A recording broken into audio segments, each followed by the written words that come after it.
Olá para você que acompanha a Gazeta do Povo pelo nosso site, pelo aplicativo, pelas redes sociais ou então no nosso canal no YouTube. Seja muito bem-vindo, começa agora mais um Sem Rodeios, o seu programa diário de jornalismo independente. Se você está no YouTube, não esquece de deixar aquele like ali, a curtida no nosso vídeo, porque isso nos ajuda muito.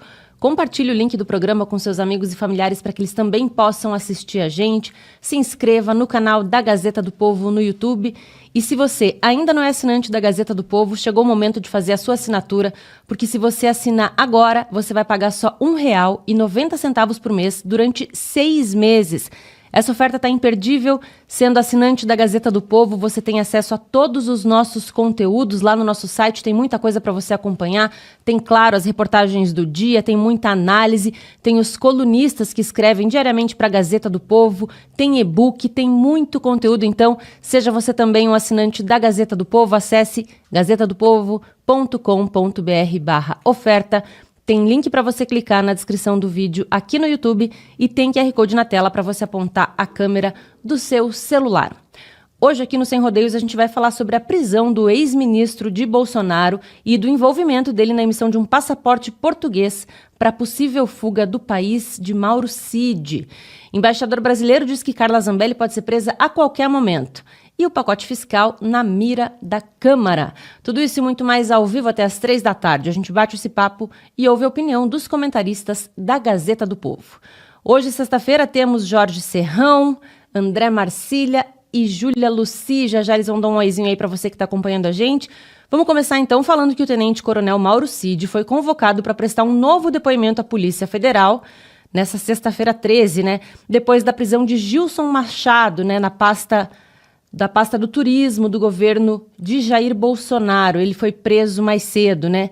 Jorge Serrão, vamos começar contigo então, seja muito bem-vindo para falar sobre essa suspeita de tentativa aí de obstrução da justiça depois da informação de que Gilson Machado tentou intermediar um passaporte português para Mauro Cid fugir do país, Serrão. E Cid quase que foi preso de novo, né?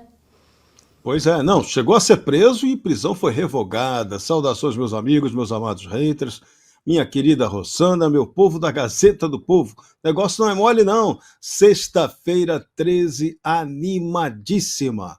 Azarada para muita gente, principalmente gente que seja ligada ao presidente Jair Bolsonaro. Só para variar, né? Só para variar acontece isso. Então, é o Brasil, retrato do Brasil hoje. Quanto bandido aí que deveria estar sendo preso, encarcerado para sempre, e o que nós estamos vendo aí são prisões no campo político. Essa história toda tem que ser primeiro deglutida, apurada seriamente, e a gente tem que saber qual é a verdade dela para poder analisar concretamente. O ministro de Bolsonaro, Gilson Machado, está sendo acusado de estar produzindo um passaporte para que Mauro Cid fugisse. Tá, esse é um ponto também muito controverso. Mauro Cid queria fugir? Esse é o ponto, essa é a questão. Então, Mauro Cid vai passar, já deve estar passando o dia, ainda vai esclarecer tudo isso, não sei se esclareceu ou vai ainda esclarecer mais ainda a Polícia Federal, mas, de novo, é outra história rocambolesca. Dado o objetivo, o único ponto objetivo que eu posso dizer, o sistema de poder no Brasil prendeu mais um pré-candidato ao Senado do lado bolsonarista. Esse é o dado real. Se ele estava inventando, arrumando passaporte para o Cid, ou não estava, a investigação vai dizer. Agora, fato objetivo, mais um pré-candidato ao Senado com grande chance de eleição do lado bolsonarista foi preso. Você quer ser preso facilmente? Seus problemas acabaram. Basta que você diga, sou pré-candidato ao Senado. Algoritmo censor, não sou não, eu não sou não, hein? Nada de pré-candidatura ao Senado para cá não, então eu não sou. Agora, quem quiser ser preso, diga, eu sou pré-candidato ao Senado. Seus problemas acabaram, você vai arrumar uma prisão rapidinha para você. Um motivo para prendê-lo, real ou irreal, mas o sistema dará esse jeitinho para tirar você da jogada. Então, Gilson Machado é mais um, a Carla Zambelli foi outra, Eduardo Bolsonaro também. Nicolas Ferreira, que ameaçou ser, mas acabou num fundo, também quase entrou pelo cano. E a lista vai crescendo, vai subindo, daqui a pouco vai ficar gigantesca, né? Porque Bolsonaro colocou como prioridade eleger senadores em 2026. E vamos repetir, a eleição para o Senado é mais importante que a eleição para a presidência da República em 2026, mas infinitamente muito mais importante. Então, o negócio do sistema agora é tirar quem possa ser senador da jogada. Gilson Machado é mais um caso. De novo, é preciso apurar corretamente se ele realmente estava armando o passaporte para o Mauro Cid, ou se ele estava apenas tratando de uma cidadania portuguesa para o Mauro Cid, que qualquer pessoa tem o direito de fazer isso, tá? Hoje você faz isso em sites pela internet. Qualquer um tem direito a isso. Isso não significa que a pessoa queira fugir do Brasil. Ainda mais ele. Imagina, Mauro Cid, o cara fugir do Brasil hoje. Ele é o cara que é oficial do Exército ainda, tá com tornozeleira eletrônica, é o sujeito facilmente localizável, ele continua com tornozeleira eletrônica. Essa semana, depois, no inquérito do 8 de janeiro, ele ainda é militar do Exército Brasileiro, mora numa casa do Exército Brasileiro, no setor militar, onde moram coronéis e generais em Brasília. Então, é o cara mais fácil do mundo de ser localizado. Aí esse cara está armando um plano de fuga, ele vai fugir para Portugal. Ou então vai se esconder, vai lá para a Embaixada de Portugal com a tornozeleira eletrônica dele e vai pedir asilo político. Pô, peraí. É muito rocambolesca a história que toda hora começam a inventar contra o Mauro Cid. Ontem já vieram com a história também de que teve uma matéria da revista Veja dizendo que o Mauro Cid falou coisas com a mulher e que aquele era o perfil da mulher dele e as coisas que ele falou ali colocariam em risco toda a delação dele, que seria anulada e que beneficiaria o Bolsonaro se fosse anulada. Quanta conversa fiada! Aquele perfil que está ali naquela suposta conversa absolutamente falso da mulher do Mauro Cid. Aquele estilo de fala que está ali, jamais o Mauro Cid chamaria Heleno de Heleno. Heleno para esses caras é um deus. É General Heleno, é o cara criador deles. Jamais falaria isso. Também, Mauro Cid também não escreveria ali que quem vai, só quem pode nos salvar seria ali os ex-presidentes Pacheco do Senado e Arthur Lira da Câmara. Que papo! O cara jamais seria imbecil de falar um negócio daquele e a imprensa, parte da imprensa tupiniquim, dá crédito àquele tipo de material. Então, estamos vivendo momentos dificilíssimos e a coisa, calma, que ela ainda vai piorar muito. E ainda veremos coisas inimagináveis, né? Porque nesse mundo tem coisas inimagináveis. Você podia imaginar que a gente ia pegar um míssil, ia jogar um míssil, esse míssil ia viajar 2.000 quilômetros e ele ia cair dentro do apartamento de um dos mais importantes generais do Irã. O mundo hoje é esse mundo. É o admirável mundo novo. Então, se você pensa, se tem gente que acha que o porta-aviões não pode chegar ao Lago Paranoá, é melhor acreditar que pode sim, hein? Tudo pode acontecer no mundo. Então, todo cuidado é pouco. Vamos em frente. Vamos ouvir agora André Marcília. Bem-vindo, Marcília. O que você acha dessa história? Mauro Cid ia fugir do país mesmo? Bom dia, Rosana, Serrão, Lucy. Primeiro, uma observação, você e o Serrão, numa elegância peculiar, eu nem sei como chama isso daí. Serrão é insuperável. Agora, o Serrão com o seu colete, um colete estilosíssimo. Eu fiquei aqui, enfim, tô aqui admirado, querendo saber de onde ele... Uma coisa de moda, né? Coisa de quem entende de moda, e quero saber depois onde que ele comprou. Mas você também, e certamente a Lucy virá com um modelo ainda melhor. Estou eu aqui com o meu uniforme de sempre, o meu terno, e, enfim, essa é o meu destino. Mas o Cid também tem o seu destino, para fazer o gancho aqui. Nosso querido Guilherme, que era o rei dos ganchos, não está, mas vou eu fazer o gancho. O Cid também tem o seu destino, e o seu destino é se dar mal. Acho que o destino do Cid é impressionante, ele não tem estrela, né? É o homem sem estrela. Tem um livro sobre o Silvio Rodrigues, chama Menina Sem Estrela, que é porque a filha dele, salvo engano, era cega, era Menina Sem Estrela, porque ela não via estrela e não tinha estrela na vida, e que ele escreve esse bonito livro. E aqui o Cid é o homem sem estrela, porque, embora ele seja tem as estrelas militares, né? Mais um trocadilho infame, eu paro por aqui, não farei mais nenhum hoje, mas é impressionante como o Cid vai e volta e não consegue. A cadeia, parece ter um imã na cadeia chamando o Cid. E, bom, analisando friamente, o que está na mesa? Não dá para a gente ignorar o fato de que essa matéria da Veja, que saiu anteontem, salvo engano, dizendo que o Cid mentiu, de que o Cid estava mentindo, isso repercutiu à beça. É óbvio que isso tem um impacto nessas notícias todas. Do dia seguinte, vão lá e prendem o Gilson Machado, vão lá e prendem e soltam, um negócio bizarro, aliás, prende e solta, eu nunca vi isso. A pessoa foi solta antes de ser presa. Olha só que maravilha. Pô, isso em si já é uma questão, porque se ele foi solto antes de ser preso, ou a gente tem aqui um judiciário bipolar, que manda e desmanda em si próprio, eles mandam e desmandam neles mesmos, ou a gente tem aqui advogados que estavam sabendo de uma ordem de prisão que sequer tinha sido cumprida, que é algo que deveria ser sigiloso, porque se o advogado entra com um pedido para revogar a prisão antes da prisão ser feita, significa que a prisão vazou. Se a prisão vazou, o que adianta a prisão? Porque a pessoa foge. A prisão ninguém pode saber, senão ninguém prende ninguém. Então já é esquisito, um negócio super esquisito. Aí o Cid é preso, solto e depois vai depor.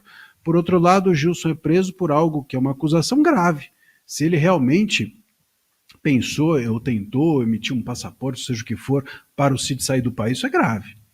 Agora, independente disso, tem uma estratégia que a gente não pode deixar de analisar. Repito, num dia sai na imprensa que que o Cid mentiu. No outro dia, o Cid é preso, solto e vai depor, e o Gilson é preso. Então a gente precisa analisar a estratégia do STF, porque o STF está agindo, nesse caso, também politicamente. A gente precisa, ou só politicamente, isso não pode sair da nossa cabeça. Na minha leitura, o que acontece é que se o Moraes tinha duas opções quando saiu a matéria dizendo que o Cid mentiu, ou ignorar os fatos, e aí fica escancarado que o Moraes tem lado, a gente sabe que tem, mas fica escancarado, eu acho que ele não queria, ou então o Moraes precisava fazer alguma coisa. Só que se ele fizesse o que devia fazer, que era prender o Cid, revogar a colaboração, anular cancelar a colaboração dele, e fazer com que ele voltasse para a cadeia, em tese é isso, mentiu, não tem mais a colaboração, uma das exigências da colaboração é não mentir. Então ele teria que voltar para a cadeia. Voltando para a cadeia, o problema do Moraes é que o Cid é a única coisa que para de pé, o processo predileto do Moraes. Esse processo preferido do Moraes, ele só para de pé hoje com o Cid como colaborador. Então ele fez a seguinte opção: ele traz o Cid para depor em um outro processo, que não tem nada a ver com isso, supostamente, e dá uma prensa. Eu acho que vai acontecer isso. Eles vão repactuar com o Cid alguma coisa, como já fizeram antes. Vocês se lembram que em algum momento anterior o Cid também saiu na imprensa, aliás, acho que saiu no mesmo veículo, que o Cid teria mentido, aí ele volta para a cadeia, aí ele toma uma prensa na cadeia, e a delação segue em frente. Acho que vão fazer a mesma coisa com o Cid. E, em paralelo, estão fazendo com que, talvez, queiram procurar, estão à procura de um novo colaborador. Né? Acho que o Moraes voltou para o Tinder da colaboração e busca um novo colaborador. Estão ali querendo encontrar alguém que possa corroborar, que possa reforçar, que possa fazer parar de pé é essa delação do Cid, que é mais capenga do que João Bobo, do que aqueles bonecos de posto que ficam balançando os braços por aí. Então, eu acho que esse é o cenário. O cenário precisa ser entendido aí. Independente se o Gilson fez isso ou não, que é grave, aí tem que ser visto, essa é uma questão. Independente do Cid, quem é o Cid, quem não é o Cid, mas eu acho que a questão que está na mesa é essa.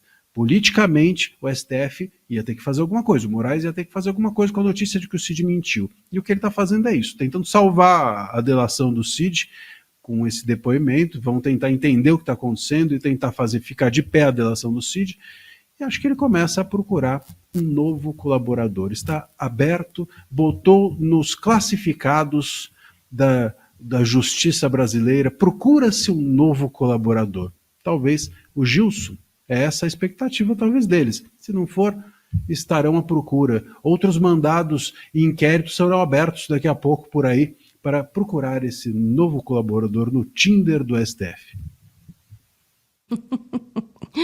Júlia Luci, seja muito bem-vinda. Vamos ver a sua opinião aí sobre essa história envolvendo Mauro Cid e o sanfoneiro.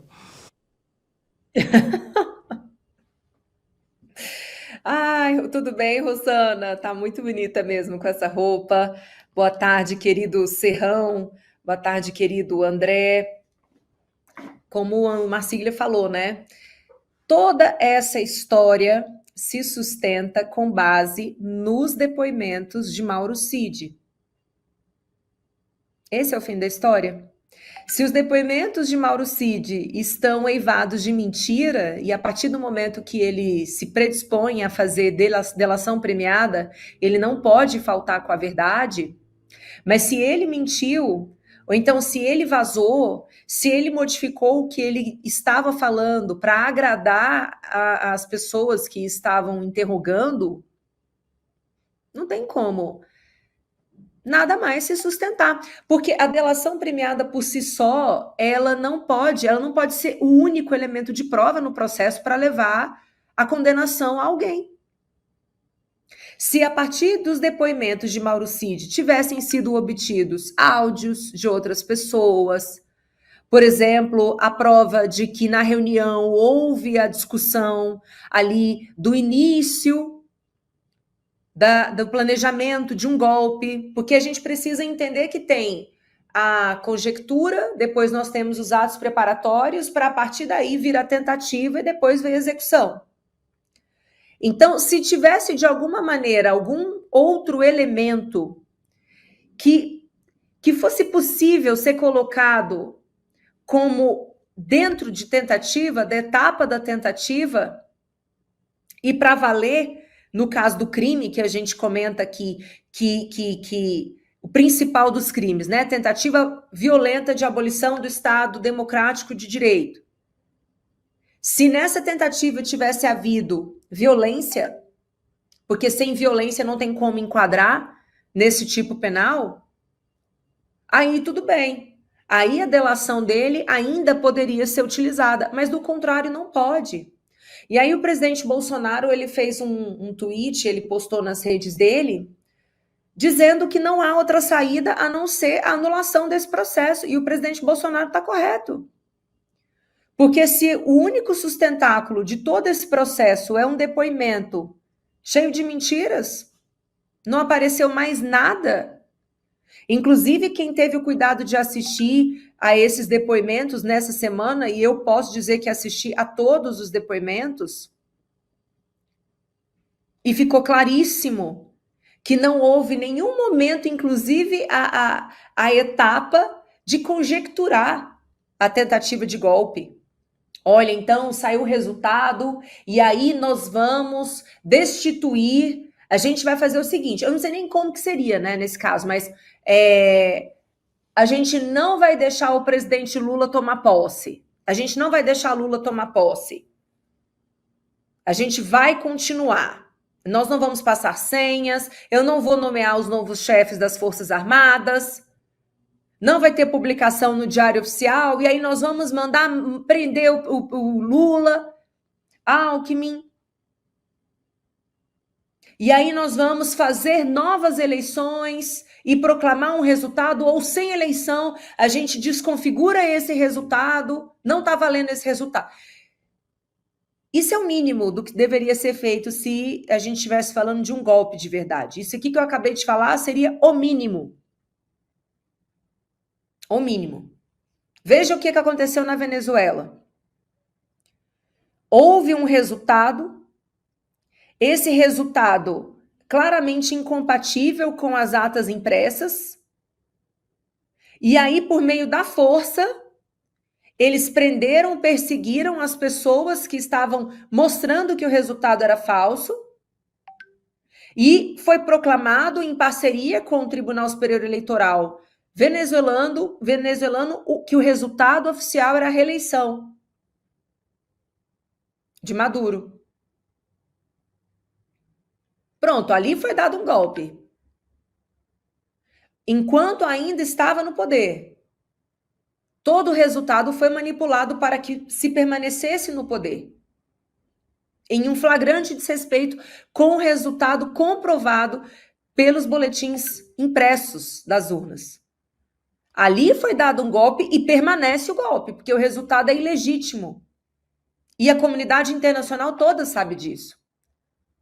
Agora, aqui no Brasil, não apenas o proclamado eleito é presidente, como de se esperar, está fazendo todas as lambanças que somente Lula é capaz de fazer, Lula e PT é capaz de fazer, mas o proclamado eleito é presidente, ninguém foi preso, ninguém foi morto, não houve violência em nenhum momento. Tampouco pode se atribuir violência nos atos de 8 de janeiro, porque todos que estavam ali estavam desarmados. E claramente a própria Polícia Federal não conseguiu mostrar conexão dos atos do 8 de janeiro com o presidente Bolsonaro. Então não há casamento, não há ponte. Então, gente, realmente é uma sinuca de bico, como o André Marsigli falou. É uma sinuca de bico. Se houvesse respeito com o direito brasileiro, com as instituições brasileiras, tudo seria anulado. As pessoas, hoje presas, voltariam para casa. Sobretudo os 8 de janeiro. Esses são, assim, os maiores injustiçados possível. Estão sendo acusados, processados e julgados por terem tentado abolir violentamente o Estado Democrático de Direito. Se para o presidente Bolsonaro nada se sustenta mais em termos daquilo que foi dito por Mauro Cid, não há que se falar em nenhum tipo de possibilidade de sustentar essas penas a essas pessoas, que inclusive foram julgadas fora do foro originário delas. Lembrando que sempre quando uma pessoa é julgada fora do seu foro natural, a gente está falando de um tribunal de exceção. Não há justiça quando o julgamento acontece fora do tribunal especificado. Não tem como. Então, Rosana, é uma sequência de erros, é uma pataquada atrás de outra pataquada. A gente vê uma pessoa ser presa preventivamente porque supostamente estava ajudando alguém a tirar passaporte. Isso é crime desde quando? Depois que o crime já foi praticado, poderia ser considerado crime se ele estivesse ajudando durante a prática do crime. Então eu estou ajudando a tirar passaporte porque a pessoa está participando de um golpe e para ela não ser presa, eu vou ajudar que ela tenha um passaporte estrangeiro, para a lei brasileira não alcançá-la. Aí poderia ser forçada a barra e entender que houve crime. Mas do contrário, não. Após a prática do crime, que no caso a gente está falando de abolição violenta do Estado Democrático de Direito, o máximo que poderia ser aceito como uma conduta ilícita do ex-ministro era o crime de favorecimento pessoal, que tem uma pena inferior a 4 anos. E por ter pena inferior a 4 anos, não há que se falar de prisão preventiva. Então está tudo errado, gente. É um nível de desrespeito às nossas leis que é agressivo. É agressivo falar sobre esse assunto. Mas mais agressivo será quando saírem as condenações. Que aí, nesse caso, sim, eu tendo a acreditar que aquela suposta fala de Mauro Cid é verdadeira. Já está tudo combinado. Não importa fato, importa narrativa. E as condenações já estão feitas. Serrão, estava procurando aqui para ver se eu já achava alguma fala do Cid, né? Porque esse novo depoimento seria a partir das 11 horas, né? Que ele seria ouvido. Mas ainda não tem nada muito concreto, né? Sobre o que ele disse. Mas é uma questão a se levantar mesmo, né? Se de fato ele mentiu, ou se de fato havia uma tentativa de fugir do país, quer dizer, esse acordo de delação premiada tem que cair por terra. Não, se for confirmado isso, que ele pretendia fugir, vai cair por terra, não tem outro jeito. Agora, quem está interessado que esse acordo de delação caia por terra? É curioso, porque esse acordo de colaboração do Mauro Cid, colaboração é o termo mais correto, ali não tem delação nenhuma. Ninguém é delatado naquele caso Mauro Cid, esse que é o ponto mais curioso de todo, e uma perseguição implacável da Procuradoria-Geral da República contra ele. Porque o que aconteceu de fato?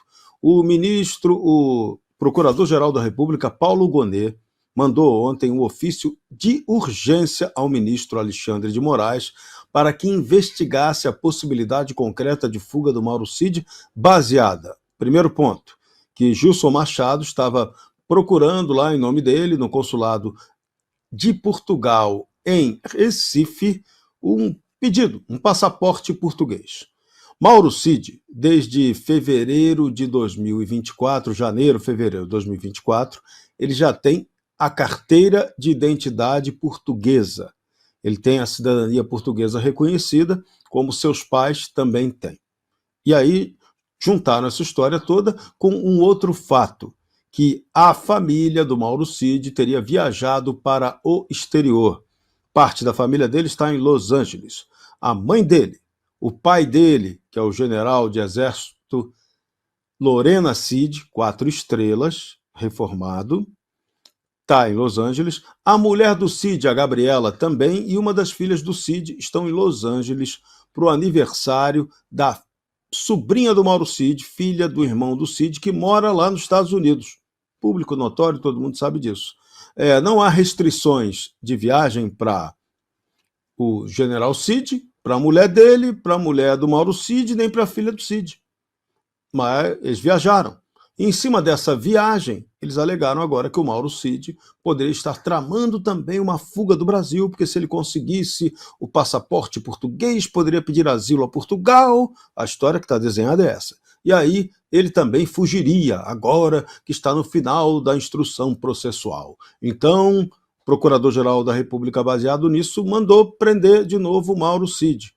E aí o ministro Alexandre de Moraes chegou a mandar prender, depois chegou a mandar soltar, e Mauro Cid já foi ouvido uma parte de manhã e parece que vai ser ouvido agora novamente para esclarecer se ia fugir ou se não ia fugir, que história é essa do passaporte lá que estava sendo arrumado pelo ex-ministro de Bolsonaro, o Gilson Machado, que eu repito, pré-candidato ao Senado por Pernambuco. Então mais um encalacrado, né, que de repente pode ser tirado da jogada eleitoral para o ano que vem. Então, o jogo é esse.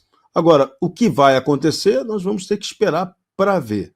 Efetivamente, aparentemente, não há nenhuma intenção do Mauro Cid de fugir, até porque seria uma missão quase impossível ele fugir, ok? Vamos lembrar, ele é uma pessoa com tornozeleira eletrônica. Se a tornozeleira eletrônica dele, se o cara não carregar a bateria da tornozeleira, já dispara o alarme para a polícia ir para a casa dele. É assim, é automático. É assim que funciona o negócio. Então, esse cara com a tornozeleira iria fugir. Esse cara que mora numa casa que é do exército iria fugir. Esse cara que tem um cabo do exército que fica na rua dele, é só na rua dele que tem um cabo lá que fica parado para fazer a fiscalização do que acontece. É só na rua do Mauro Cid, ali no setor militar, que tem esse guarda. Aí o Mauro Cid ia fugir, tá certo, né? Então, peraí, a situação tá muito complicada. Aí ontem veio essa história, que o Mauro Cid falou que trocou mensagem com a mulher, que vazou, usou usou o Instagram falso da mulher para mandar mensagens, recados cifrados a todo mundo e que isso tem que anular a delação, a colaboração premiada dele. Para quê? De novo, a pergunta imbecil que eu faço. A quem interessa anular essa colaboração de Mauro Cid, que não delata ninguém? E o depoimento dele essa semana lá no Supremo, ele também confirmou que não delatou ninguém, muito pelo contrário, ratificou que Jair Bolsonaro não produziu nenhum documento, não tentou, não falou em nenhum momento sobre dar golpe de Estado para tomar o poder.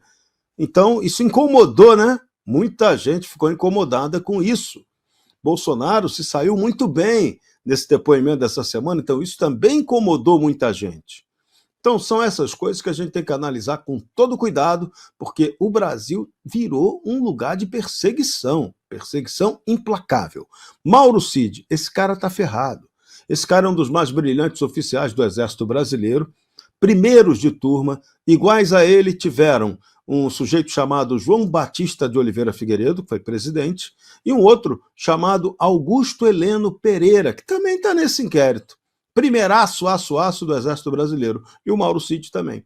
Só que o Mauro deu azar, o Exército já não deixou que ele fosse agora promovido a coronel, impediram a promoção dele, vingança pessoal do presidente Lula, para que ele não fosse promovido. Esse é um ponto bem objetivo. Ele também tem inimigos dentro do Exército que estão falando mal dele, tem gente que viaja aí dentro do Exército, dá palestras e esculhamba o Mauro Cid, como se ele fosse um bandido. Então esse é um negócio lamentável, né? O cara que passou a vida toda acreditando naquele Exército, hoje ele é tratado pelo mesmo Exército como se fosse um bandido, não sendo um bandido. Um cara que sempre teve uma conduta exemplar no Exército. Então, eu falo isso com muita vergonha, eu acompanho a área militar desde o final da década de 80, eu confesso para vocês que eu nunca vi um desânimo tão grande na área militar brasileira, que está desmoralizada. E ontem, e essa semana, ainda ouvimos notícias de que o Brasil, o Exército, ia fazer uma retaliação contra Israel, que não ia comprar o equipamento israelense para o Exército brasileiro. O azar é de quem? De Israel ou do Exército Brasileiro, que não vai ter o material de primeiro mundo, né? Então, a gente está passando vergonha, o Brasil está fazendo o papel de palhaço e as Forças Armadas brasileiras merecem a medalha do mérito melancia, porque a maneira como estão tratando o Mauro Cid merece melancia. Nota -13 na sexta-feira 13. Já ganhou. Marcília, essa questão toda envolvendo aí a família do Cid, né, me faz pensar também sobre aquilo que a gente já conversou aqui no programa sobre a pena, né, de ser individualizada e restrita a quem de fato cometeu o crime, né, se é que houve crime nesse caso. Mas quero dizer, porque a família dele saiu do país, foi para os Estados Unidos, aí também se criou toda essa situação em torno do Mauro Cid, né?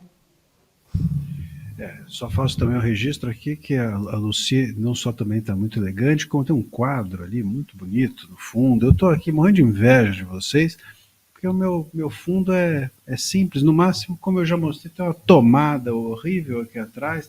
Eu preciso me adaptar aqui, eu preciso me adequar à elegância de vocês todos. Olha, essa questão, a gente falou, né, e você muito bem lembrou agora, Rossana, eu tenho insistido nesse ponto, que nós normalizamos punir os outros pela pena de A, pune B, pune C. Isso é equiparável a um sistema medieval, àquela época em que as penas eram corporais, em que havia tortura, em que as pessoas ficavam de ponta cabeça até confessarem, né? Curiosamente, foi exatamente o que o Gilmar Mendes, quem não se lembra daqueles vídeos do Gilmar Mendes em sessão dizendo que na Lava Jato era isso que era feito, que na Lava Jato era um absurdo, porque enquanto a pessoa não confessava, ela ficava ali presa, sob tortura. Poxa, é exatamente isso que está acontecendo agora, e pior, estão punindo aqui, se é que, enfim, estou pressupondo, só dando de bandeja, sem discutir se na Lava Jato isso mesmo ocorria, não estou nem entrando nesse mérito, mas dando de bandeja isso, e dizendo que agora a gente está vendo exatamente coisas assim como essas que o Gilmar Mendes criticava lá atrás. E pior, porque a gente está vendo a família ser punida, a família da Zambelli ser punida, o usuário das redes sociais sendo punido, as contas de terceiros sendo banidas, e assim por diante. E agora também o Mauro Cid tendo os seus familiares, né, o próprio Gilson, enfim, as pessoas ligadas viajam, como o Serrão estava falando, e pronto, aí isso já gera uma desconfiança em relação a o que o familiar tem a ver com isso. Não há nenhuma pena, não havia nenhuma restrição a esses familiares viajarem, sobretudo com passagem de ida e volta, enfim, nada estranho. E isso quer dizer o quê? Que estão investigando todo mundo? Então tem uma pessoa investigada, eles investigam todo o entorno, tem uma pessoa presa, eles investigam todo o entorno, tem um delator, eles investigam todo mundo que está à volta. Se você faz parte de um núcleo, então, de amizade ou profissional, seja o que for, do Mauro Cid, você vai ser automaticamente investigado, ou do Gilson, ou de quem quer que seja, ou desses réus que estão sendo agora julgados. É assim que o Estado trata as pessoas? É dessa maneira? Curiosamente, a gente vive soltando bandido. Você pega o cara que é traficante, você pega o cara que... outro dia a gente soltou, outro dia o Moraes soltou para fazer uma represália com justamente a extradição do Eustáquio. Soltou aqui um traficante. A esquerda, ou pessoas da esquerda, tiveram coragem de dizer que não era traficante. O cara tinha 52 quilos nem sei se eu posso dizer, se não cai a live, enfim, tem isso, essas censuras que a própria plataforma sem regulação já faz. Mas enfim, tinha lá com substâncias, 52 quilos, substâncias ilícitas, e aí vieram dizer que não era traficante.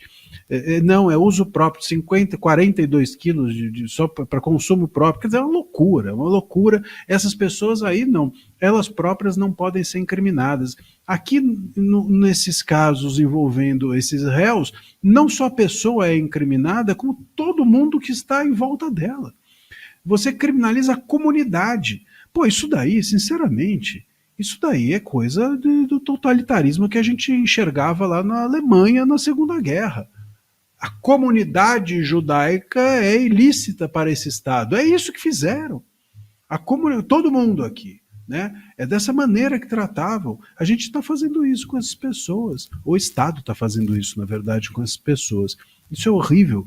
Isso é totalmente antijurídico, não é só antidemocrático, mas é a forma de agir da nossa Suprema Corte. O que esperar? Bom, esperar que cada vez mais a gente tenha um Estado policialesco. Cada vez mais as redes sociais, essa é a lógica que está sendo implementada, as redes sociais. Eles não estão preocupados em responsabilizar apenas as pessoas, estão preocupados em vigiar as pessoas. Eles não estão preocupados apenas em fazer com que exista um colaborador, estão vigiando os familiares, estão vigiando todo mundo no entorno. Aqui no caso do Gilson a mesma coisa, e no caso de tantos outros que a gente ainda não sabe, e de tantos outros desses inquéritos que duram já 6 anos que a gente sequer saberá, porque isso provavelmente vai ficar sob sigilo por muito e muito tempo depois que essa onda censória toda que já dura 6 anos acabar. Então, infelizmente, o Brasil foi soterrado na sua institucionalidade em nome do que essas pessoas julgam ser democracia, que, sem dúvida alguma, democracia não é.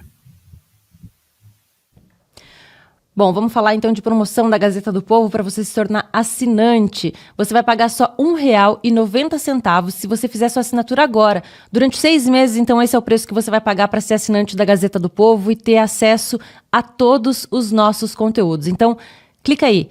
Tem o link para você clicar aqui na descrição do vídeo no YouTube, tem QR Code na tela para você apontar a câmera do seu celular. O site é o gazetadopovo.com.br/oferta.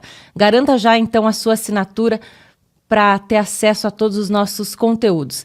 Agora, Júlia Lucy, vamos falar também, né, sobre viagem internacional aí da família de Mauro Cid, sobre a Carla Zambelli, né, que está na Itália. Agora o embaixador brasileiro na Itália diz que ela pode ser presa a qualquer momento e até a Polícia Federal já saberia o paradeiro dela, exatamente onde ela está na Itália. É curioso, né, Rossana, a eficiência da Polícia Federal brasileira em alguns pontos, né? Agora, na hora de pegar traficante, líder de crime organizado, não consegue, né? não sabe onde ele está, não faz operação inteligente para poder pegar o cara. Se a Polícia Federal quisesse, não haveria mais crime organizado no Brasil, porque olha a capacidade que a polícia parece ter no caso da deputada Zambelli, é algo inspirador. Assim, a gente fica até com orgulho. Bom, em primeiro lugar, é importante a gente falar que a atuação da Polícia Federal, ela não pode acontecer no mundo. A Polícia Federal brasileira, para ter qualquer tipo de atuação, precisa ter cooperação com outras polícias, né? E essa prisão da deputada Carla Zambelli, ela por si só já é algo a ser questionado, e eu estou falando isso do ponto de vista da diplomacia italiana. Porque, vamos lá, a Constituição Federal define que um deputado ou um senador só pode ser preso em flagrante delito. No caso da deputada, para ela ser presa no processo de invasão do sistema do CNJ, para ela ser presa, ela tinha que ser pega no ato. Aí sim, aí a Constituição Federal diz que pode. Fora isso, embora agora já não caiba mais recurso, né, no caso do processo dela, já haja uma ordem de prisão, eu acho que existe um limbo aí para ser discutido. Os advogados dela têm argumentos constitucionais para convencer a justiça italiana de que ela não deve ser presa. No caso, por exemplo, da perda de mandato dela, a gente vai ver esse caso sendo discutido no plenário da Câmara dos Deputados, e essa foi uma vitória da oposição, que foi buscada principalmente pelo deputado André Fernandes, quando ele disse e exigiu do presidente da Câmara que a perda do mandato só poderia ser feita por decisão da Câmara, conforme determinação constitucional. Então, se a gente respeita a Constituição e se existe uma assessoria jurídica no sentido de mostrar isso à justiça italiana, de que hoje, do ponto de vista constitucional, a deputada Carla Zambelli está protegida, eu não sei se vai ser fácil assim convencer a justiça italiana a fazer com que a polícia italiana faça uma parceria com a Polícia Federal e prender Carla Zambelli, ela que também é italiana. Então, esse sentimento de olha, ela está se escondendo, mas a gente já sabe onde ela está e ela pode ser presa a qualquer momento. Presa por quem? Eu gostaria de ter visto menções e informações diretamente da Itália. Hoje, infelizmente, o que a diplomacia brasileira publica, a gente já não pode mais ter tanta confiança, não. A diplomacia brasileira, ela tem um lado, o lado petista. Tanto é que soltou uma nota hoje mais cedo, criticando, né, e por meio do presidente Lula, criticando o ataque que Israel fez em alguns alvos do Irã, com uma incrível precisão. Agora, na hora de condenar o ataque de Hamas a Israel, Lula não fez isso. Então, a diplomacia brasileira, que deveria servir aos interesses do Estado brasileiro, o Estado brasileiro inclui direito brasileiro, justiça brasileira também, a gente já sabe que ela está completamente tendenciosa. Então, esse é o contexto. A gente está falando de uma cidadã italiana, a gente está falando de uma parlamentar que foi condenada no âmbito de um processo que, inclusive, ela questiona esse processo, porque parece que é mais um caso em que é a palavra dele contra a palavra dela, não houve robustez de prova. Então, ela contesta a justiça desse processo. Por isso está buscando um abrigo internacional. Então, será que a justiça italiana não vai entender que a condenação dela foi uma condenação política? E por ter sido uma condenação política, a Itália não vai extraditar? Ainda mais porque é uma cidadã italiana? Porque, veja, a Polícia Federal não pode chegar no quintal dos outros e falar: opa, operação da Polícia Federal brasileira. Não pode, não. Inclusive, a polícia já andou ali onde supostamente a deputada se encontra e já assustou a população local. Isso aí vai dar problema diplomático brasileiro. Não é assim que se faz. Chegar aterrorizando cidadãos de outros países em outros países. Não é assim. Se tem que fazer uma operação policial, é com inteligência, é com infiltração, é serviço secreto, sem que os outros percebam.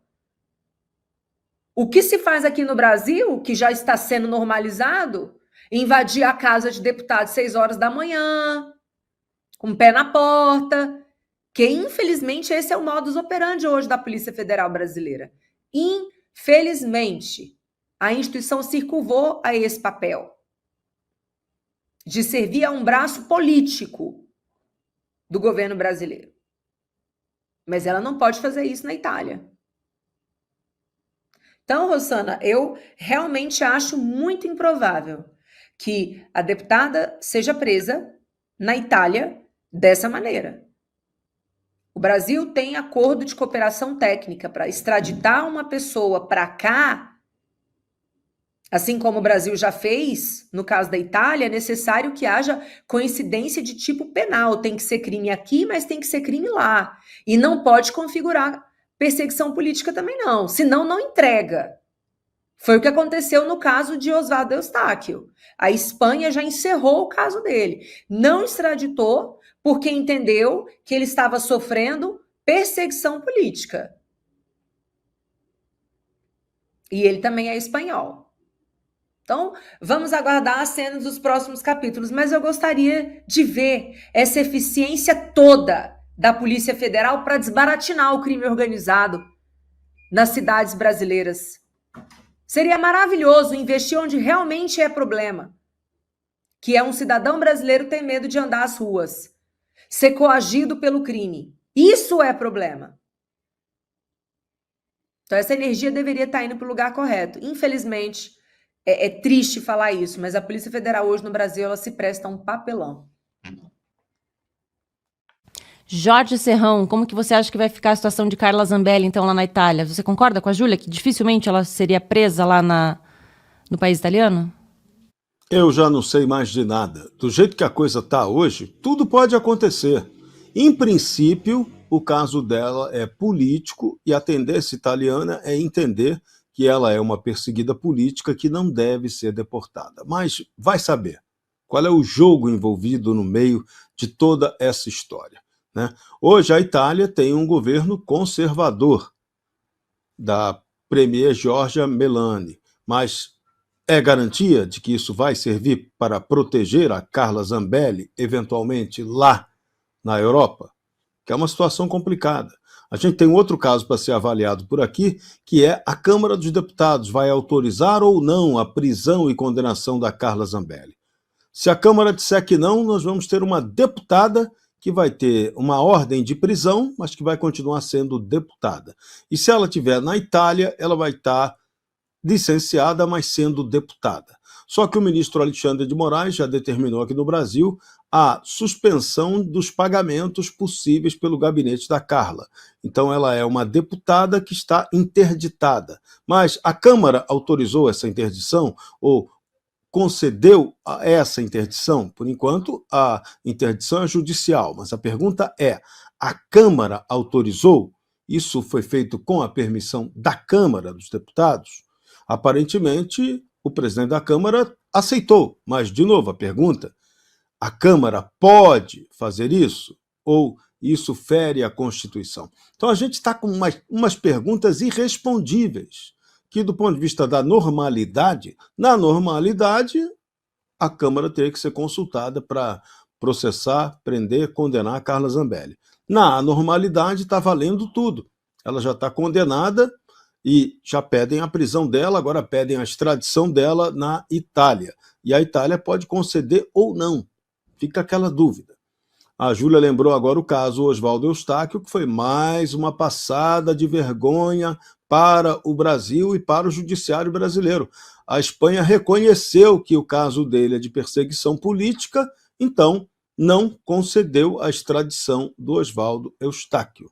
Então, vejam, a gente está criando uma situação em que o Brasil daqui a pouco vai virar pária internacional em relação aos direitos humanos. Com a turma de Brasília achando que nós estamos certíssimos, nós estamos defendendo a democracia, só se for a democracia reborn, porque a democracia de verdade, ela está sendo desconhecida do mundo civilizado. O mundo civilizado começa a perceber que o Brasil está pisando na bola em termos democráticos. E aí, como é que fica a nossa situação? Porque aí, nessa situação, a sanção não vem contra um ministro, como contra uma pessoa física. Não, ela vem contra a pessoa jurídica da instituição e do Brasil. O Brasil, aqui no final das contas, paga por estar agindo de maneira autoritária, de abuso de poder. E a situação está ficando tão esquisita no mundo, Israel atacou o Irã. Hoje Israel determinou que todas as suas embaixadas pelo mundo ficassem fechadas. A embaixada de Israel em Brasília já está fechada. Não dá nem para o Itamaraty ir lá reclamar, protestar, fazer nada. Os serviços consulares estão suspensos no mundo todo, inclusive no Brasil. Então, é decisão de hoje de Israel. Israel que fez um ataque cirúrgico aos generais iranianos, aos alvos nucleares iranianos. E o Irã dizendo que teria condição de atacar Israel. E o Irã vindo aqui no Brasil para ter conversas militares. Teve uma muito esquisita com a Marinha Brasileira, depois teve com outro segmento das Forças Armadas Brasileiras. O que o Irã veio fazer aqui no Brasil? Ninguém explicou, né? E por que o Brasil está fazendo essa parceria com o Irã? Por que o Brasil está arrumando confusão com Israel o tempo todo? Que doideira é essa? Né? Aí depois tem problema aí, avião cai, ocorrem outros problemas enigmáticos, e aí como é que fica a história? Hã? O Brasil precisa entender que o jogo é brutíssimo. Está arrumando confusão com gente gigantesca, que tem poder efetivo de fogo. Aí o exército brasileiro, Lula diz que o exército que vai retaliar Israel, que não vai comprar mais equipamento dos israelenses. Então, esse é o modelo de relações internacionais do camarada Stalinácio, amigo do Xi Jinping? Caramba, nós estamos indo para um caminho horroroso do ponto de vista democrático, das relações internacionais, institucionais. O Brasil entra em ritmo de barbárie política. Isso é bom? Isso é péssimo. Péssimo para todo mundo, para nós brasileiros e para as instituições brasileiras. Aguardemos cenas dos próximos capítulos, porque do jeito que a coisa está indo, daqui a pouco Odete Roitman não vai querer namorar ninguém daqui, porque só tem cara fazendo besteira. É isso, né, Marcília? A gente acordou com essa bomba, literalmente, né, dessa confusão aí entre Israel e Irã. Aí, no fim, teve essa questão do Mauro Cid, acaba que a gente foca mais no noticiário aqui no Brasil. Mas, de fato, foi assustador, né, isso que aconteceu e que pode vir a acontecer depois dessa situação aí entre Israel, Irã, Estados Unidos, Brasil, enfim. A gente nunca tem um segundo refresco, né? Porque dentro do Brasil as coisas lá fora acontecem também, né? E aqui no Brasil todo dia tem uma. Ou se a gente for pegar essa semana, a semana passada a gente teve aí essa decisão ridícula contra a piada, né? O Brasil querendo criminalizar a piada, rede social, aí vem o inquérito do golpe, o processo do golpe, depois o processo do golpe, regulação das redes. Agora esse negócio do CID. Então, assim, eu não sei. O STF é a nossa nova novela. Ninguém mais assiste novela e hoje a gente tem o STF. E eles são bons nisso, né? O Gonê é um bom roteirista, um pouco às vezes um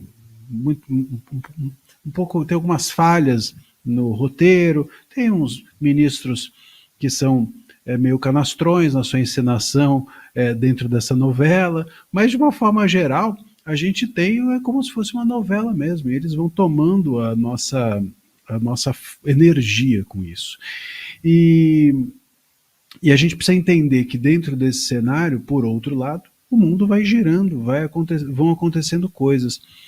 e a gente quase que não tem mais fôlego para tratar dessas coisas em razão de tudo que nos toma aqui. Mas é muito relevante o pé em que o mundo está, né? Porque nós temos algumas guerras sérias ocorrendo, a história da Ucrânia com a Rússia, que enfim fica num meio de campo ainda muito difícil de se digerir, a questão agora entre Israel e Irã, que é super delicado, é uma questão que envolve com certeza o interesse mundial, e a gente aqui no Brasil, ao invés de ter tranquilidade, a gente sai já antecipando as nossas visões sobre isso.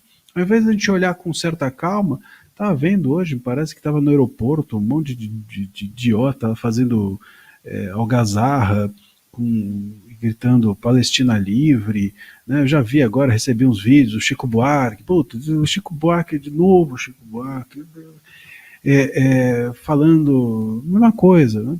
Palestina livre, esse povo que devia estar cantando, né? Em vez de falando, porque eles cantam bem, Chico Buarque nem tanto, mas compõe bem, mas só falam bobagem porque não são analistas políticos, não compreendem a complexidade da situação, não avaliam de uma forma fria, colocam a sua ideologia acima de tudo, né? E não entendem o que está acontecendo de fato, o que está sendo feito de fato em relação a Israel, né? Eu até vi que a Greta, né, a Greta no seu Lula, o pessoal estava chamando de Lulanique, estava e falaram até, né, que o Lula podia ir junto com a Greta lá no seu Lulanique, e mencionaram que puseram ela para assistir vídeos, enfim, do que estava acontecendo em Israel. É isso, as pessoas só enxergam um lado, as pessoas só conseguem enxergar aquilo que lhe interessa, as pessoas analisam um país tão distante, com cultura tão distante, com questões tão peculiares, a partir da sua visão ideológica aqui do Brasil, né? E cria essas coisas ridículas de se defender da esquerda que defende a Palestina e ao mesmo tempo a causa identitária, né? Defende o Hamas e os direitos homossexuais. Então a gente cai nesse ridículo aqui no Brasil. O que está acontecendo lá fora é sério, a gente precisa analisar com calma. Essa guerra provavelmente é uma guerra, esse ataque vai resultar em uma necessidade muito provável de intervenção. Essa intervenção política é complicada, porque a gente está tratando de países, sobretudo os países árabes, que não abrem a possibilidade de diálogo com os Estados Unidos, sobretudo, que acabam sendo países, acaba sendo um país que é uma espécie de polícia desse conflito. Isso eu acho que vai ser ainda duradouro, infelizmente, porque a gente tem uma eterna guerra ali, nunca se soluciona, infelizmente, e se você olhar na origem desses povos, são todos povos irmãos. É isso, né, Júlia? A gente acaba focando muito aqui no programa sobre as coisas que acontecem internamente no país, mas o fato é que essas situações que ocorrem fora do Brasil também podem impactar a gente aqui, né? Com certeza, Rossana. O Brasil, ele sempre foi um país com uma estatura diplomática relevante, quase conseguiu um assento no Conselho de Segurança, reconhecido pela qualidade da diplomacia, começar por Barão do Rio Branco. É por isso que é tão triste assistir a essa instrumentalização da diplomacia brasileira pelo governo petista. A gente tem na Constituição Federal um capítulo que trata dos princípios das relações internacionais. Um dos princípios que vão reger a postura da República Brasileira perante os demais estados é o princípio da autodeterminação dos povos. Outro princípio é o da não intervenção. Quando houve o ataque de Hamas ao território, inclusive muito covarde, porque estava acontecendo uma festa de música eletrônica, jovens, não apenas israelenses, mas também jovens do mundo inteiro, lá, 23, 8 de outubro, se eu não me engano, houve um claro flagrante desrespeito à autodeterminação dos povos, à não intervenção.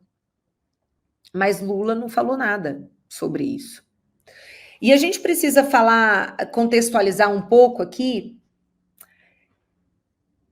Infelizmente, há alguns países, e o Irã faz parte desses países, que simplesmente não aceitam a existência de Israel. Para o Irã, por exemplo, para alguns grupos terroristas como Hezbollah, que é do Líbano e que tem apoio do Irã, por exemplo, não existe justificativa para a existência do Estado de Israel. Portanto, o que os países, e aí eu repito, o Irã, pregam é o fim de Israel, é a destruição completa de Israel.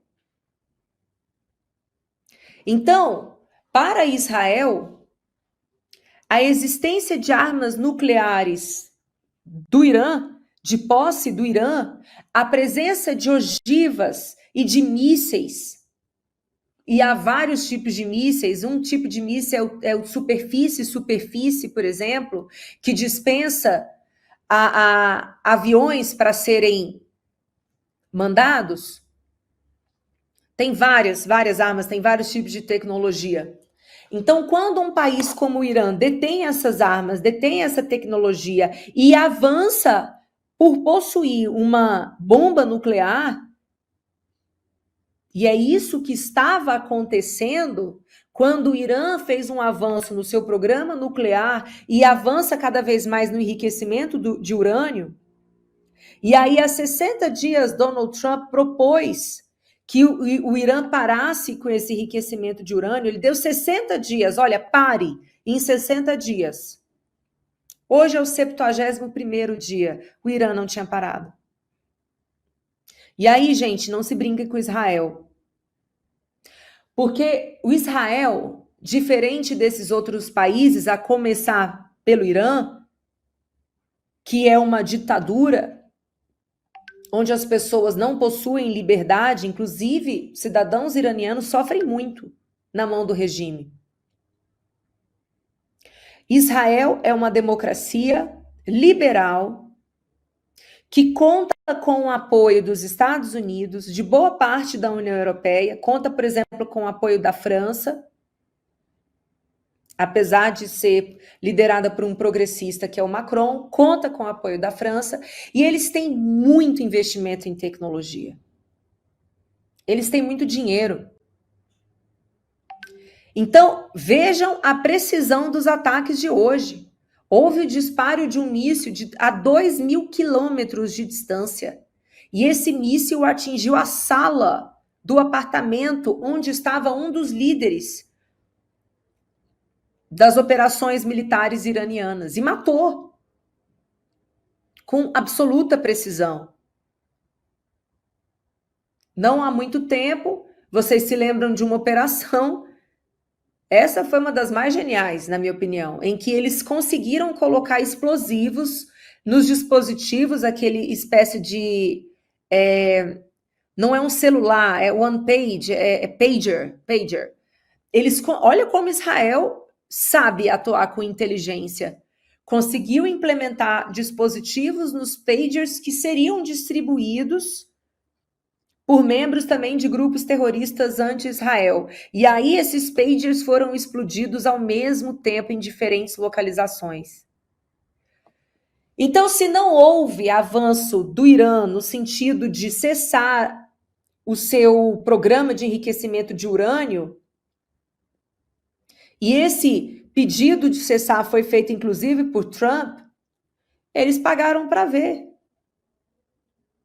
Então, a ameaça do Irã a Israel não seria uma ameaça do Irã contra o Brasil, porque o Irã não se contrapõe à existência do país, do nosso país como uma república.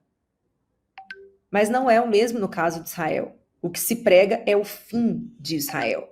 É por isso que é tão patético ver brasileiros se somando a esses discursos. É claro que buscar a sobrevivência de palestinos inocentes, e a gente sabe que, infelizmente, há muitos palestinos, aliás, milhões de palestinos, milhares de palestinos hoje, que estão sofrendo na faixa de Gaza, que não têm acesso à água, que não têm acesso à comida. A gente sabe disso e lamenta profundamente isso. Só que a gente precisa entender que o Hamas, por exemplo, assim como o Hezbollah, assim como o Irã, eles não aceitam a existência de Israel. Então, a única forma que Israel tem de permanecer vivo é aniquilando esses grupos. Então, é uma busca pela existência. Não é apenas o direito de defesa sendo posto em prática. É a busca pela existência, pela manutenção da sua existência. Quem está ao lado do Irã é Rússia é China, são países totalitários, são ditaduras. E quando o Brasil se coloca ao lado de Irã, Mianmar, Paquistão, Rússia, China, o Brasil mostra de que lado que ele está. Ele não está do lado da democracia. Ele não está do lado da autodeterminação dos povos, que é aquilo que deveria fazer conforme determinação constitucional. Ele está do lado do terrorismo. Essa é a face do governo brasileiro e é assim que o Brasil está sendo vendido lá fora. Não é à toa que Lula já não é mais uma persona não grata no Estado de Israel. E agora acabou de ser incluído pelas autoridades ucranianas como inimigo da Ucrânia também. Não disse que foi golpe na Venezuela. Faz contrato comercial com o atual governo venezuelano. Continua subsidiando obras em países africanos que oprimem o povo, que matam o povo. Este é o PT. Então, imbecil foi aquele que votou no Lula porque ele é pró-democracia. Tem que ser muito idiota. E aí, dia após dia, fato após fato, fica mais evidente. Lula é amigo de ditador. Lula, quando eleito, recebeu cumprimentos do Hamas. Infelizmente, gente, para nossa vergonha, é essa a cara das relações internacionais brasileiras. É por isso que é tão urgente, não é só uma questão de política interna, é uma necessidade urgente de uma mudança de política externa brasileira também, tirar esse grupo que está no poder hoje, porque só envergonha o Brasil.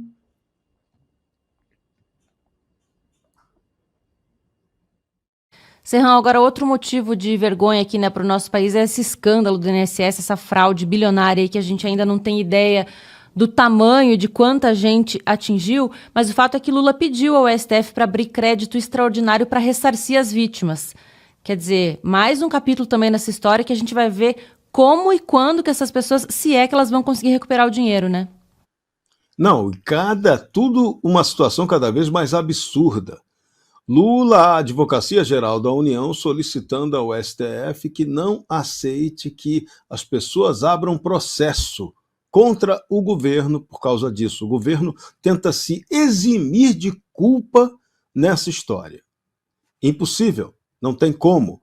O INSS foi quem autorizou os descontos nas folhas de pagamento. O INSS é a folha do INSS quem faz esse desconto. As associações que agiram de maneira ilegal, filiando gente indevidamente e tungando o dinheiro dos aposentados e pensionistas, elas claramente agiram de maneira criminosa, com certeza tranquila. Houve esse crime. Se você tirou o dinheiro de alguém sem autorização, é roubo. Não tem outro nome técnico para dar para isso aí, né? Tungada, roubo, sacanagem, safadeza, né? Com o velhinho. O pior é que esse roubo é com o velhinho. E esse roubo está sendo o grande motivo aí de desgaste do presidente Lula perante os idosos brasileiros, sobretudo no Norte e Nordeste. As pessoas identificam que o governo Lula foi o responsável por isso. A grande quantidade dos descontos aconteceu nesses 2 anos de governo Lula. Então, Lula é responsável por essa roubalheira. Aí agora ele vem com a Advocacia Geral da União pedindo ao Supremo para não processar, para que o governo não seja processado nessa história, que as ações não aconteçam. Pede permissão também de crédito extraordinário ao TCU, ao Tribunal de Contas da União, para que o Brasil possa arrumar dinheiro para usar o caixa do Tesouro para cobrir esse rombo, que tinha que ser pago com o dinheiro que os corruptos roubaram. Seria o básico. Mas não. Até agora, qual é a ação do governo para pegar o dinheiro de volta dos bandidos? 0. Ou menos 13 na sexta-feira 13. Então, isso é assustador, isso é vergonhoso. Isso é lamentável e inacreditável de estar acontecendo. O governo federal deixou essa roubalheira acontecer. E tem um outro absurdo que eu já cobrei o presidente Lula hoje no Café com a Gazeta de manhã cedo. Deveria ser obrigação dele.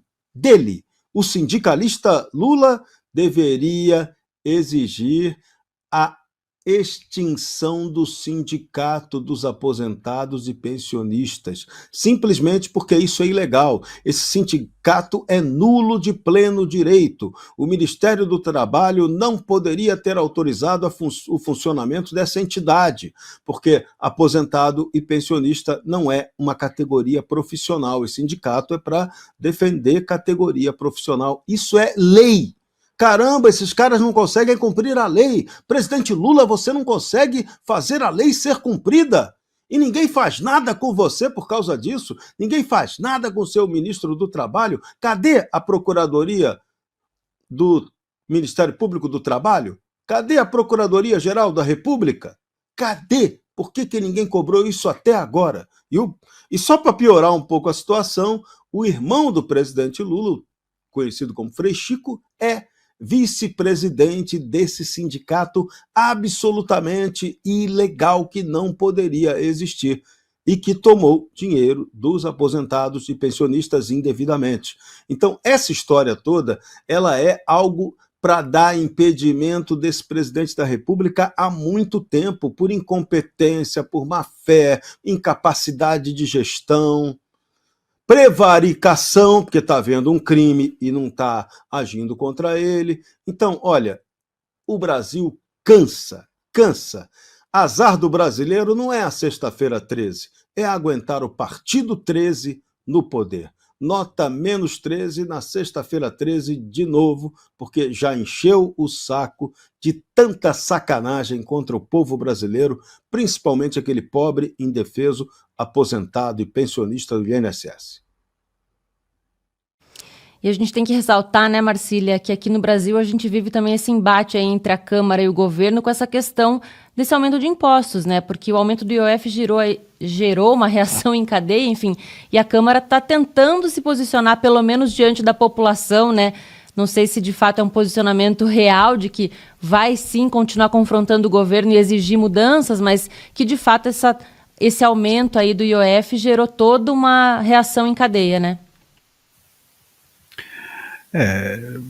Na verdade, isso eles vão tentando, de alguma forma, né, ampliar a possibilidade arrecadatória do jeito que eles conseguem. Não dá certo aqui, eles tentam ali, não dá certo ali, eles tentam colar, eles vão ampliando ou colando, tentando fazer colar algum tipo de mecanismo arrecadatório. Por quê? Porque o governo hoje está falido. Agora, o governo está falido por quê? Porque não cuida do nosso dinheiro, né? Não cuida das verbas públicas, não cuida do erário. Esse escândalo todo do INSS é um escândalo claramente resultante de uma incapacidade de gestão.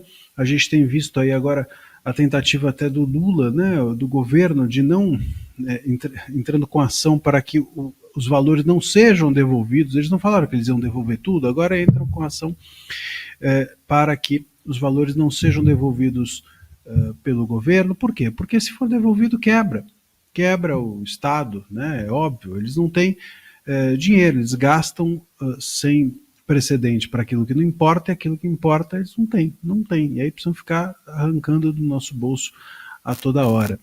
Isso vem, né, de uma forma, de um raciocínio que é típico da esquerda, e dessa esquerda, sobretudo, representada pelo PT, e que a gente pode dividir em dois flancos, né? O primeiro é Estado gigante com empresas públicas. Por quê? Bom, eles dizem que é para que o Estado seja forte, para que esses serviços não dependam de terceiros, para que a soberania seja respeitada. Bom, isso em teoria, na prática serve para nada, serve para que eles fiquem nomeando pessoas, ampliando os cargos, ampliando privilégios, roubando dinheiro público. É isso que a gente tem visto, é isso que a gente está vendo, é isso que a gente está lendo o dia inteiro, todo dia, nos jornais. Então, esse é um mecanismo, né, que a esquerda e que o PT tem empregado nesses governos todos. Eu acho que o outro flanco é o de que gasto é investimento. Eles acreditam que gasto é investimento. Gasto é investimento se você tem, né? Eu posso gastar como eu quiser o meu dinheiro e chamar isso de investimento se eu tenho dinheiro. Agora, se eu não tenho dinheiro, aí não é investimento, aí é roubo. Aí é você, enfim, se eu ganho R$1.000 por mês e gasto 5, eu não estou investindo. Eu estou criando um problema gigantesco para mim, para minha família, para todos que estão no meu entorno.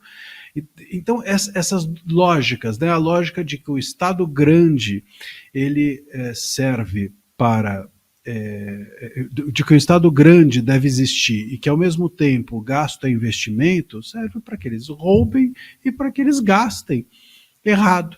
E gastar errado é tanto quanto é muito semelhante ou similar a roubo. Quando você gasta mal o dinheiro dos outros, isso pode ser chamado de roubo. Isso é uma espécie de ilícito. Gastar mal é o que a gente chama no direito de improbidade administrativa, é um crime. Então, essa lógica está por trás da forma como o nosso governo tem agido, né? O governo inchado, o Estado inchado, e eles nomeando cada vez mais pessoas, botando lá cabide de emprego, botando o centrão, conseguindo aderência política, conseguindo governabilidade, loteando cargos, e por outro lado gastando adoidado e dizendo que é para o povo, que é uma forma de retornar isso para o povo. Claro, o Estado quebra, eles ficam arrancando aí da gente de forma arrecadatória com esse monte de imposto. Essa é a lógica do governo petista, e essa é a lógica do Estado que eles vão entregar para o próximo governo que virá. E a gente fica aqui no aguardo, né, Júlia, para ver se o próximo governo vai conseguir resolver essa confusão aí que a gente está vivendo nesses últimos tempos, né? Pois é, Rosana, eu estava lendo agora uma matéria, o autor da CPI do INSS, o deputado, deixa eu confirmar aqui direitinho, o deputado Coronel Crisóstomo, do PL de Rondônia, ele peticionou junto à mesa diretora da Câmara dos Deputados no dia de hoje a imediata instalação do colegiado para investigar as fraudes bilionárias do INSS. Sob o argumento do deputado, não há por que não fazer a instalação do pedido de CPI, haja vista eles já terem conseguido o número de assinaturas necessárias. E a gente aqui precisa lembrar que o prejuízo ele não é conhecido em sua integralidade, porque a gente não sabe tudo o que foi feito utilizando de forma irregular as senhas, os dados que foram vazados. Porque houve vazamento de dados, isso dentro do próprio INSS houve essa informação.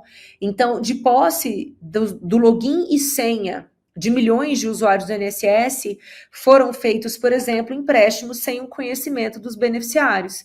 Mas isso é algo que se sabe, a gente não sabe mais o que foi feito.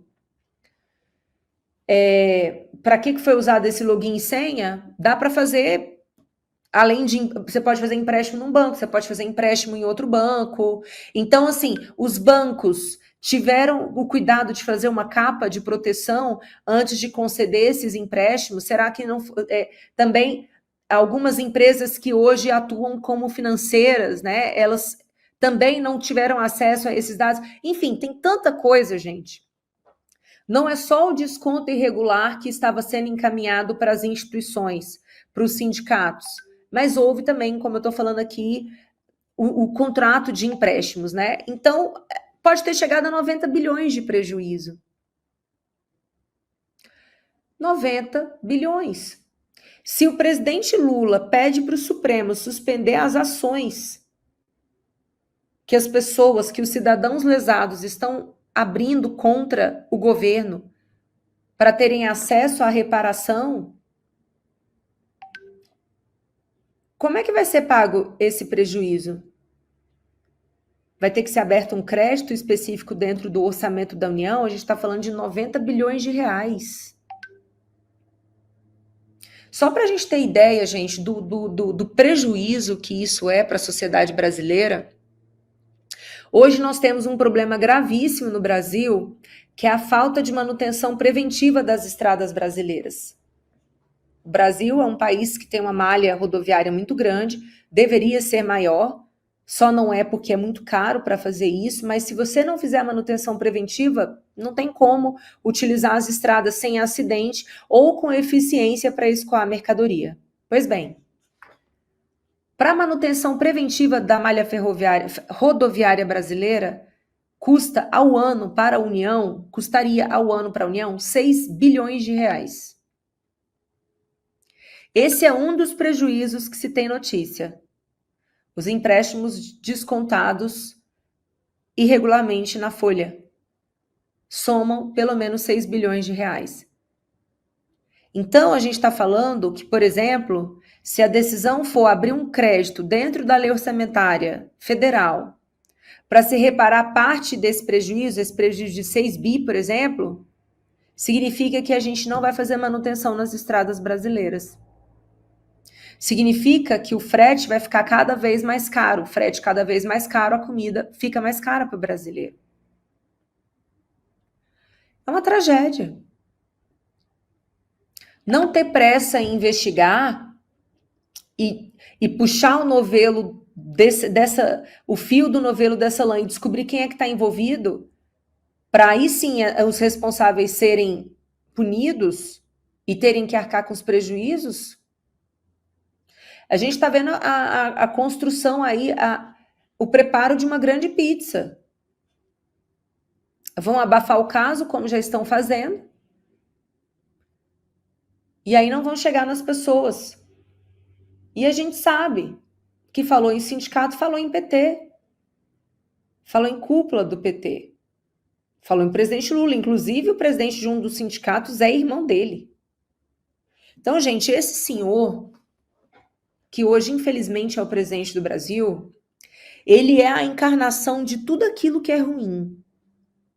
Ele é amigo de ditador, ele apoia ditaduras mundo afora, e ele não está nem aí para o povo brasileiro, principalmente para o idoso brasileiro, que tomou um prejuízo e agora sequer está podendo reivindicar o seu direito na justiça porque ele pediu para o Supremo suspender as ações. Esse homem é um karma para nós que somos brasileiros. Ele é a síntese do ruim, ele é a síntese do errado, ele é a síntese da mentira. Ele é a síntese da morte, porque corrupção é morte. Na ponta extrema de um ato de corrupção, você tem uma pessoa que não é atendida num hospital público. Você tem uma pessoa que sofre um acidente numa estrada porque ela não é duplicada. Você tem uma pessoa que morreu porque não conseguiu comprar um remédio. A corrupção mata. Quem não investiga caso de corrupção e quem não usa todo o aparato do Estado para investigar caso de corrupção faz parte de todas essas mortes. E aí, mais uma vez, eu retomo. Toda a inteligência da Polícia Federal para descobrir onde está a deputada Carla, cadê? Para descobrir quem é que estava desviando. Não vem notícia da Polícia Federal sobre isso mais também. O dinheiro para manter a polícia está indo para quê? Está funcionando para quê? Só para perseguição política? E cadê a base opositora do PL? De parte do União Progressista agora, do Republicanos? Por que não obstrui a pauta? Por que o presidente da Câmara está conseguindo manobrar vocês, oposição? Se vocês já são a maioria? Vocês não conseguiram pautar a anistia? Não estão conseguindo instalar a CPI do INSS? Cadê vocês, deputados de oposição? Tá faltando atitude. Já era para ter travado. Parar tudo, todas as comissões. Porque não adianta ficar falando, gravar vídeo na rede social. Não é isso, não. Cadê a articulação efetiva de vocês? Que vergonha, que vexame. Vamos ver, Rossana, se na semana que vem a gente vê a instalação dessa CPI, porque isso é o mínimo que deveria acontecer. Isso é o início de algum tipo de investigação. Isso é fundamental para construir um resultado eleitoral diferente no ano que vem. Vamos ver a capacidade que a oposição de hoje consegue ter. Bom, é isso então, né? Vamos falar mais uma vez aqui que você pode fazer a sua assinatura da Gazeta do Povo pagando só R$1,90 por mês durante 6 meses. Acesse gazetadopovo.com.br/oferta. Tem o link para você clicar na descrição do vídeo aqui no YouTube e tem QR Code na tela para você apontar a câmera do seu celular. E não esquece, você que está no YouTube, para deixar aquele like, né, a curtidinha ali, ó, porque isso nos ajuda bastante. Quero agradecer a sua companhia, agradecer também nossos comentaristas. Jorge Serrão, muito obrigada. Valeu, querida Rossana. Segunda-feira estaremos de volta no Sem Rodeios, arrebentando a boca do balão. Você hoje lindíssima com esse verde, eu feíssimo com o meu amarelo, mas estamos juntos, pelo menos chamamos a atenção do elegantérrimo advogado André Marcílio.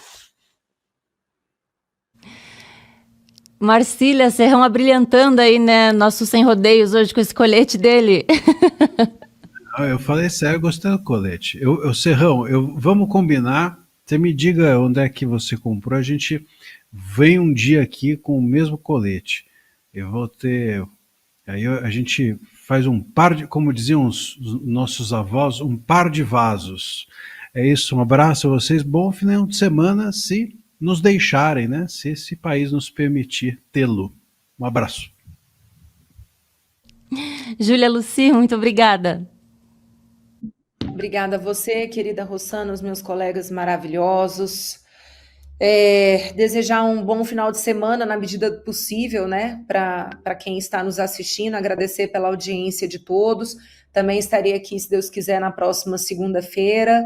E fazer o convite para aqueles que ainda não me seguem no meu Instagram, vão lá no @JuliaLucidef, porque eu tenho certeza que nesse final de semana ainda vai acontecer muita coisa. Se vocês quiserem comentários fresquinhos, estão na minha página. Muito obrigada pelo carinho de vocês. O Sem Rodeios volta ao vivo na próxima segunda-feira a partir da 1h30 da tarde, mas você já sabe, não sai desse link que já vem o Entre Linhas com muita informação. Mariana Braga tá chegando e eu tô indo embora, então segunda-feira eu volto. Tchau!